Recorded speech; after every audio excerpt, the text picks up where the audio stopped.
28வது உரிமையின் பிரிவின் கீழ், மாநில அரசு பிரிவின் கீழ் மாநில அரசுகள் இதற்கான அவசர சட்டத்தை பிறப்பிக்க முடியும். அதற்கு மத்திய அரசு ஒத்துழைப்பு வேண்டும். அந்த ஒத்துழைப்பை முழுமையாக நம்மால் நல்க முடியும் என்று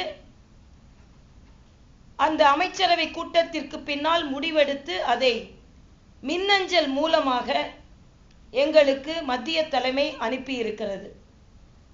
அதனால் மாநில அரசிற்கு இதற்கான அதிகாரம் இருக்கிறது. அந்த அதிகாரத்தை பயன்படுத்தி, ஏனென்றால் விளையாட்டு, பொருட்காட்சி போன்றவை மாநில அரசின் அதிகாரத்திற்குள் வருகிறது.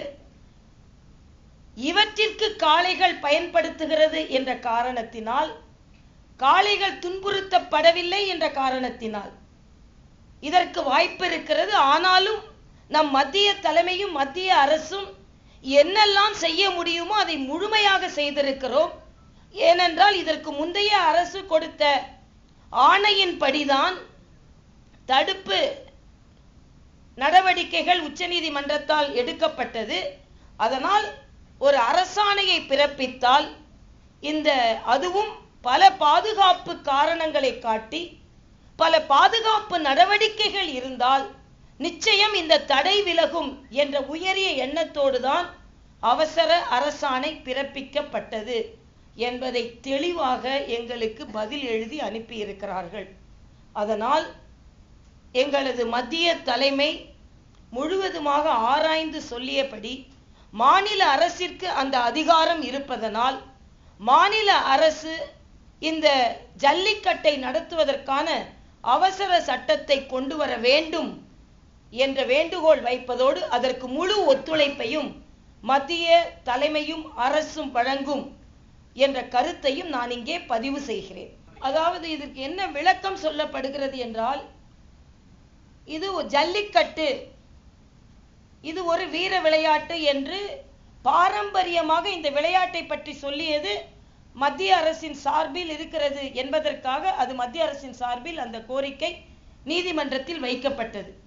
ஆனால் இது வேறு பிரிவின் கீழ் வருகிறது. பொருட்காட்சி, விளையாட்டு என்ற பிரிவின் கீழ் வருகிறது. அந்த பிரிவின் கீழ் முழு பாதுகாப்போடு, ஏனென்றால் இது மாநில அரசின் உரிமை. ஆக மாநில அரசின் உரிமையை நாங்கள் பயன்படுத்துவதற்கு எங்களுக்கு வாய்ப்பு இருக்கிறது என்று மாநில அரசு தெளிவாக இந்த அவசர சட்டத்தை கொண்டு வரலாம் என்பதுதான் நிபுணர்களின் கருத்து என்பதை மத்திய தலைமை எங்களுக்கு சொல்லி இருக்கிறார்கள். நீங்க ஒரு அவசரமா ஒரு எக்ஸிகியூட்டிவ் ஆர்டர் கொண்டு வந்துட்டீங்க. இப்போ ஸ்டே ஆயிடுச்சு. ஸ்டே மட்டும் இல்ல, செகண்ட் டே அந்த ஸ்டேவை ரீட்ரேட் பண்ணிருக்காங்க, ஜல்லிக்கட்டை விட முடியாது அப்படின்னு. இந்த மாதிரி ஒரு தருணத்துல சுப்ரீம் கோர்ட்டோட கோபத்துக்கு ஆளாக வேண்டாம்ங்கிறதுக்காக நீங்க ஸ்டேட் கவர்மெண்ட் மேல ஷிஃப்ட் பண்ற ஒரு கதை இல்ல. சுப்ரீம் கோர்ட்டின் கோபத்திற்கு ஆளாக வேண்டும் என்பதில்லை. எங்களுக்கு தெளிவாக அவர்கள் என்ன சொல்லி இருக்கிறார்கள் என்றால், இன்னும் இந்த வழக்கு இடைக்கால தடை தான் விதிக்கப்பட்டிருக்கிறது. இன்னும் நிரந்தரமாக ஜல்லிக்கட்டிற்கு அனுமதி வாங்கி தர வேண்டியது நமது பொறுப்பு. இது நிரந்தரமாக வாங்கி தருவதில் பிரச்சனை வந்துவிடக் கூடாது என்ற காரணத்தினால் இன்று இந்த இடைக்கால தடையை மதித்து வருங்காலத்தில் மத்திய அரசு உச்சநீதிமன்றத்தில் பல வாதங்களை எடுத்து வைத்து நிரந்தரமாக இதற்கு ஒரு தீர்வு காண வேண்டும் என்ற நல்லெண்ணத்தின் அடிப்படையில் இது சொல்லப்படுகிறது என்பதையும் குறிப்பாக எங்களுக்கு எழுதியிருக்கிறார்கள். ஒரு மாதத்துக்கு முன்னே ஜல்லிக்கட்டுக்கான ஆயுத பணிகள் தொடர்ந்து நடைபெற்று இப்படி நிலைமையில மத்திய அரசு அறிவிப்பு வெளியிட்டாங்க. அந்த அறிவிப்பு தினம் வந்துட்டு 9ஆம் தேதி பதிலா ஒரு 12, 11ஆம் தேதிக்கு இருந்தா பிரச்சனை இருந்திருக்காரு. நீங்க அவசரப்பட்டுட்டீங்களா? இல்லை, அப்படி சொல்ல முடியாது. நான் ஏற்கனவே சொன்னதை போல இதில் பிரச்சனையே 2011 வந்த அரசாணை. அதனால் அந்த அரசாணையை மாற்றி எடுத்து கூறினால் நிச்சயமாக அது எந்தவித தடையும் வராது என்ற ஒரு நல்லெண்ணத்தின் அடிப்படையில் இது சொல்லப்பட்டது, கொண்டு வரப்பட்டது. அதனால் மத்திய அரசின் நல்லெண்ணத்தின் அடிப்படையில் கொண்டு வந்ததை விமர்சனம் செய்வதை நாம் ஏற்றுக்கொள்ள முடியாது. தமிழக மக்களின் உணர்வுகளை புரிந்து கொள்ள வேண்டும். தமிழக மக்களுக்கு தோளோடு தோள் நிற்க வேண்டும். இன்று கூட எனது கோரிக்கை என்ன என்றால், உண்ணாவிரதம் இருக்கும் இளைஞர்கள், தீக்குளிக்க முயன்று கொண்டிருக்கும் இளைஞர்கள் எல்லாம் அத்தகைய நடவடிக்கையில் ஈடுபடக்கூடாது என்பதும் எனது கோரிக்கையாகவும் வேண்டுகோளாகவும் இருக்கிறது. ஜல்லிக்கட்டுக்கு மத்திய அரசு அனுமதி அளித்திருக்கும் பொழுது அதை செய்தியாளர் தெரிவிக்கும் பொழுது இது தொடர்பாக எத்தனை எதிர்ப்புகள் வந்தாலும் நாங்கள் சந்திக்க தயார் என்று சொன்னார். ஆனா இப்போது மாநில அரசு முடிவெடுக்கணும் அப்படின்னு சொல்றீங்க, எந்த வரை நியாயம்? இல்லை, மாநில அரசு முடிவெடுக்க வேண்டும் என்பது இன்று ஜல்லிக்கட்டு நடந்தே ஆக வேண்டும் என்ற ஆதங்கத்தில் தான் நாங்கள் இதை சொல்கிறோம். எங்களது மத்திய தலைமை எங்களுக்கு என்ன சொல்லி இருக்கிறார்கள் என்றால், நெடுங்காலமாக, ஏனென்றால் இப்பொழுது இருக்கும் காலம் மிக குறுகிய காலம், மேல்முறையீடு செய்வதற்கு கூட கால அவகாசம் இல்லாத காலகட்டத்தில் மாநில அரசிற்கு இந்த உரிமை இருக்கும் பொழுது ஏன் அதை பயன்படுத்தக்கூடாது என்பதுதான் நமது வேண்டுகோளாக இருக்கிறதே தவிர ஏதோ கடமையை மாற்றி தருவது இல்லை என்பதை நான் தெளிவாக சொல்கிறேன்.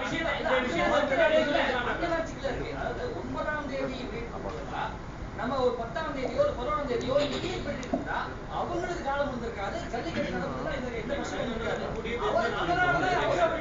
அதாவது இந்த தீர்ப்பை எதிர்பார்க்கவில்லை. நான் அதனால் தான் முதலிலேயே சொன்னேன், எல்லோரையும் போலவே நாங்களும் அதிர்ச்சி அடைந்தோம் என்று சொன்னோம். தமிழ் மக்கள் எதிர்பார்ப்பு அதிகமாக இருந்த காலகட்டத்தில் அதற்கான ஏற்பாடுகளை செய்யட்டுமே என்ற ஒரு நல்லெண்ணத்தின் அடிப்படையில், அதுவும் குறிப்பாக மரியாதைக்குரிய ஜவடேகர் அவர்களை தொடர்ந்து நாங்கள் வலியுறுத்தியதின் பேரில் அது அரசாணை கொண்டு வரப்பட்டது. ஆனால் இன்று 11 வழக்குகள், அதுவும் நேற்று உச்ச நீதிமன்றத்தில் நடந்த விவாதத்தை பற்றி நான் முழுமையாக கேட்டு தெரிந்து கொண்டேன். அங்கே அவர்கள் சொன்னது என்ன என்றால், மிகச் சிறப்பான வாதத்தை மாநில அரசின் வழக்கறிஞரும் மத்திய அரசின் வழக்கறிஞரும் எடுத்து வைத்தார்கள். ஆனால் அந்த விலங்கின ஆர்வலர்கள் மிக அதிக எண்ணிக்கையில் மிக அதிகமாக எதிர்ப்பை போடுபவர்களாக இருந்து கொண்டிருந்தார்கள். அதனால் நமக்கு கிடைக்காமல் போனது ஒரு துரதிருஷ்டவசமானது என்றும் சொன்னார்கள். அதனால் இப்பொழுது இருக்கும் ஒரு சிறு வாய்ப்பையாவது நாம் பயன்படுத்திக் கொள்ளலாமே என்பதுதான் எங்களது கோரிக்கையாக இருந்து கொண்டிருக்கிறது. தமிழக அரசு, ஏனென்றால் யார் கொண்டு வந்தார், யார் அவசர சட்டம் கொண்டு வருகிறார்கள் என்பது பிரச்சனை அல்ல. இன்று ஏங்கிக் கொண்டிருக்கும் தமிழக இளைஞர்களுக்கு சுப்ரீம் கோர்ட்டின் சட்டத்தை வைத்து நாம் கட்டுப்படுத்த முடியாது. அவர்களுக்கு வழக்குகளில் இப்படி இருக்கிறது என்று சொல்லி வழக்கமாக அவர்கள் விளையாடும் அந்த வீர விளையாட்டை தடுக்க முடியவில்லையே, தடுக்க முடியாமல் நமக்கு போகிறதே என்பதுதான் நமக்கு கவலையாக இருக்கிறது. ஏதாவது ஒரு வகையில் நிவாரணம் கிடைக்கட்டும் என்பதற்கு நீங்களே சொல்றீங்க. இப்போ சட்டத்தின்படி ஸ்டேட் கவர்மெண்ட் ஒரு சென்ட்ரல் இந்த மாதிரி ஒரு சென்ட்ரல் கண்ட்ரோல் லிஸ்ட் இருக்கிற ஒரு இதுல நீங்க ப்ரொமல்கேட் பண்ணணும்னா ஆர்டினன்ஸ், அது பிரசிடென்ட்டோட அசென்ட் தேவை. இது மத்திய சர்க்காருக்கு போய் அவங்க பிரசிடென்ட்டுக்கு ஃபார்வர்ட் பண்ணி அசென்ட் ஆகி வரதுக்குள்ள எப்படி மேடம் இதெல்லாம் ஒரு நாள்? இது எனக்கு தெரிந்த வழிமுறைகளின்படி மத்திய அரசு அவசர சட்டம் கொண்டு வர வேண்டும் என்றால் தான் ஜனாதிபதியின் ஒப்புதல் வேண்டும். அந்த ஜனாதிபதியின் ஒப்புதல் பெற முடியாத காரணத்தினால்தான், அதுவும் அது விலங்கின ஆர்வலர்களிடமிருந்து மறுபடியும் எதிர்ப்பு வரும் என்ற காரணத்தினால் மத்திய அரசு அதனால் தான் கொண்டு வர முடியவில்லை. ஆனால் மாநில அரசிற்கு அத்தகைய நடைமுறைகள் இல்லை என்று நான் நினைக்கிறேன்.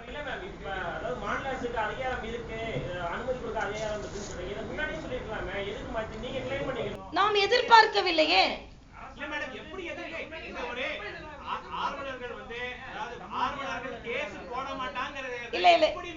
இல்ல கேஸ் போட மாட்டாங்கன்னு இல்ல, அதற்கு பாதுகாப்போடு பல ஷரத்துக்களை நாம் சொல்லி இருக்கிறோம். இது விலங்குகளை துன்பப்படுத்துவது கிடையாது, இவ்வளவு பாதுகாப்பு நடவடிக்கைகளோடு இது நடத்தப்பட வேண்டும் என்று சொன்னபோது விலங்கின ஆர்வலர்கள் பாதுகாப்போடு நடத்தப்படுகிறது, பல பாதுகாப்பு நடவடிக்கைகளை மேற்கொள்வோம் என்று சொல்லித்தான் அரசாணை பிறப்பிக்கப்பட்டது. அதனால் இந்த பாதுகாப்பு ஏற்பாடுகளை ஒப்புக்கொள்வார்கள். இதே மாதிரி பாதுகாப்போட நாங்க நடத்துவோம்னு சொல்லி 2011ல உறுதி கொடுத்ததா 3 வருஷம் நடக்கலங்கிற காரணத்துக்காக சுப்ரீம் கோர்ட் இது தடையை விதிச்சது.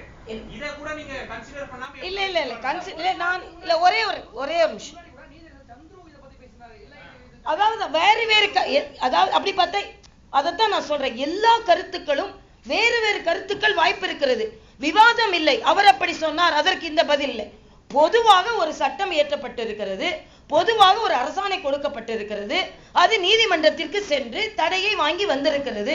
அதனால் இப்பொழுது ஏங்கிக் கொண்டிருக்கும் நம் தமிழக இளைஞர்களுக்கு ஏதாவது ஒரு வகையில் விளையாடுவதற்கு வாய்ப்பு இருக்கிறது என்றால் தமிழக அரசிடம் அந்த வாய்ப்பு இருக்கும் பொழுது ஏன் அதை பயன்படுத்தக்கூடாது என்பதுதான் நமது கேள்வியாக இருந்து கொண்டிருக்கிறதே தவிர ஒவ்வொரு நீதிபதிக்குமே மாற்று கருத்து இருக்கிறது, ஒவ்வொரு வழக்கறிஞருக்குமே மாற்று கருத்து இருக்கிறது.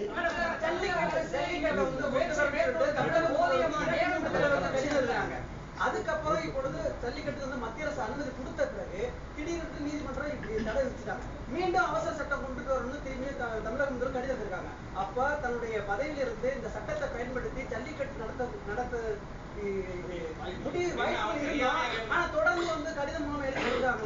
அப்ப தன்னுடைய வேலை செய்ய தமிழக முதல்வர் இல்ல, அப்படி சொல்ல முடியாது. தமிழக முதல்வர் மத்திய அரசிடம் சில கோரிக்கையை வைக்கிறார்கள்.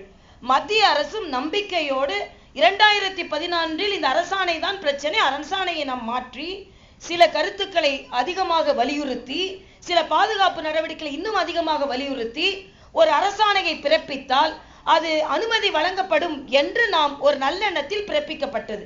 ஆனால் மிக குறுகிய காலத்தில் இவ்வளவு அவசரமாக அவர்கள் தடை உத்தரவை வாங்குவார்கள் என்ற நிலையை நாம் அறியாத போது இந்த தடை உத்தரவு இடைக்கால தடை வந்திருக்கும் பொழுது நெடுங்காலத்தில் இந்த தடையை நீக்குவதற்கான பிரச்சனை வந்துவிடக் கூடாது என்ற காரணத்தினால் தான் இன்று மத்திய அரசாங்கம் அரசாணை பிறப்பிக்கவில்லை.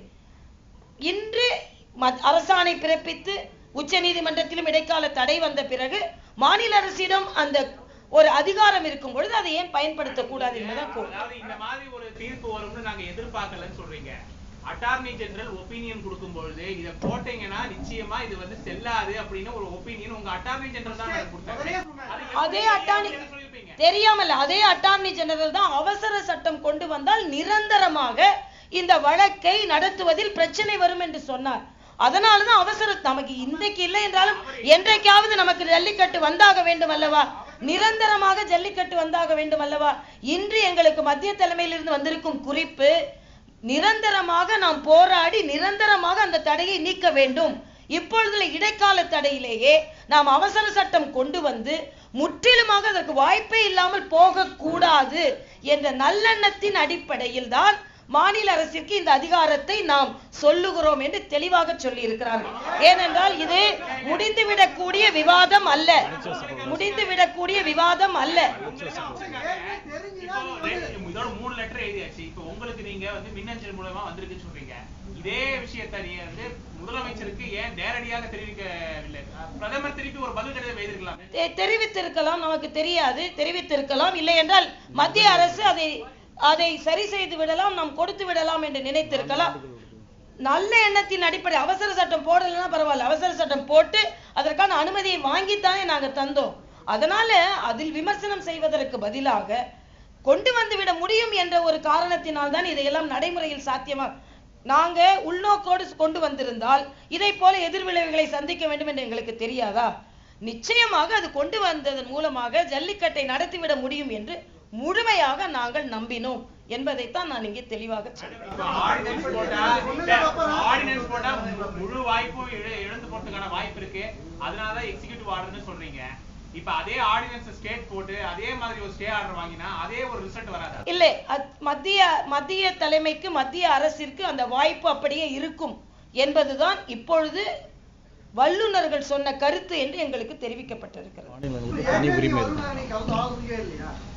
ஏற்கனவே வந்துட்டு நீங்க நோட்டிபிகேஷன் கொடுக்குறதே வந்துட்டு ஜுடிஷியல் சொல்லியிருக்காரு இது கண்டிப்பா வந்து தடை ஆகும் அப்படின்னு சொல்லி. அப்ப அதெல்லாம் தெரிஞ்சு இப்ப ஸ்டேட் கவர்மெண்ட் மேல வந்து பனிஷ் பண்ணலாம் அப்படிங்கிற. அதாவது தயவு செய்து ஏதோ ஸ்டேட் கவர்மெண்ட் மேல ஏதோ நீங்கள் ஏதோ அதை வந்து அவர்களிடம் பாஸ் ஆன் த பால் மாதிரி நினைக்க வேண்டாம். எப்படியாவது தமிழக மக்களுக்கு அது கிடைக்க வேண்டும். இப்பொழுது அந்த உரிமை இருக்கும். ஒவ்வொரு வாய்ப்பும் மறுக்கப்படும் பொழுதுதான் இன்னொரு வாய்ப்பை பற்றி நாம் தெரிந்து கொள்வோம். ஒரு வாய்ப்பிலேயே அவர்களுக்கு கிடைத்துவிடும் என்று நினைக்கும் பொழுது ஏன் இந்த வாய்ப்பை நாம் தெரிந்து கொள்ள போகிறோம்?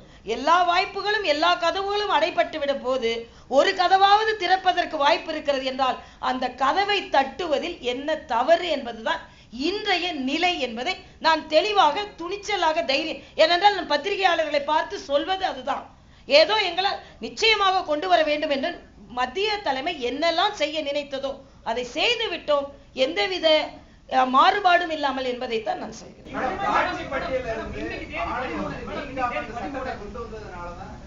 நிச்சயமாக இல்லை, இல்லை, இல்லை. அதையும் நான் கேட்டேன்.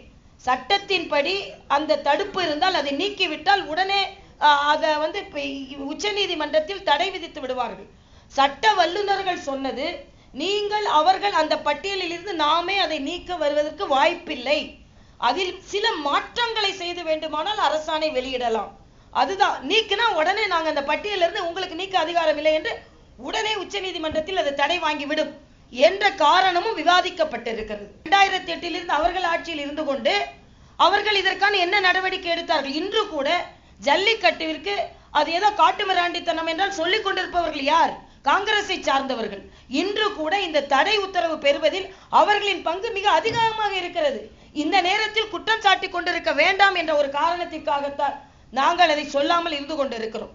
இதே EVKS இளங்கோவன் இவர்கள் எல்லாம் ஆட்சியில் இருந்த பொழுது ஏன் நிரந்தரமாக இதற்கு தீர்வு கொண்டு வர முயற்சி செய்யவில்லை என்ற கேள்வியை நாங்கள் எதிர்கேள்வியாக கேட்கலாம் அல்லவா?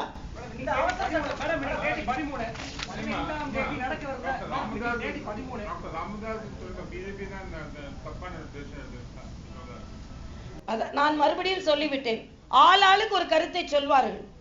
வருவதற்கு முழு முயற்சியை நாங்கள் செய்தோம் என்பது தமிழக மக்களுக்கு தெரியும். எந்த விதத்திலாவது அரசாணை நமக்கு பயன் தரும் என்று நாங்கள் நினைத்து அதை அரசாணை வெளியிட்டோம் என்பது மக்களுக்கு தெரியும். பல பல கருத்துக்கள் வரலாம். எல்லா கருத்துக்களுக்கும் எதிர்கருத்துக்கள் சொல்லிக் கொண்டிருப்பதை விட இன்று மாநில அரசின் அந்த அதிகாரத்தை பயன்படுத்த முடியுமா என்பதை அலசி ஆராய வேண்டும் என்ற ஒரு கருத்து தான் என்னோட கருத்து.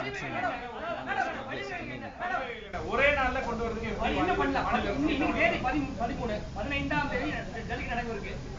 நடுவுல ஒரே ஒரு நாள் இருக்கு, அதுக்கான வழிகளை கொண்டு வரதுக்கு என்ன? அதுதான் சொன்னேன், அதைத்தான் சொல்லிக்கிட்டு இருக்கேன் இவ்வளவு நேரம்.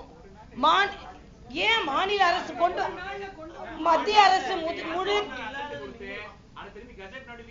மாநில அரசு தெரியாம சொல்லல, மாநில அரசிற்கு அது முழு உரிமை இருக்கிறது என்ற காரணத்தினால் தான் நாங்கள் இதை சொல்கிறோம்.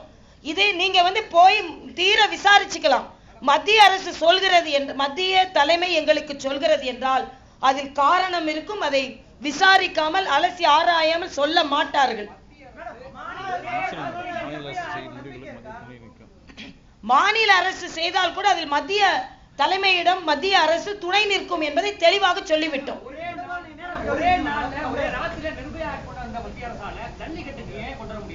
நான் ஏற்கனவே அதை திருப்பி திருப்பி சொல்லிவிட்டேன். நான் உங்களிடம் சொன்னது நிரந்தரமாக அதற்கு ஒரு தீர்வு வர வேண்டும் என்று. மறுபடியும் என்னிடம் கேட்க வேண்டாம். நிரந்தர தீர்வை கொண்டு வர வேண்டும் என்ற காரணத்திற்காக இது விவாதம் அல்ல, விரைவு நடவடிக்கை எடுக்க வேண்டியது. நன்றி, வணக்கம்.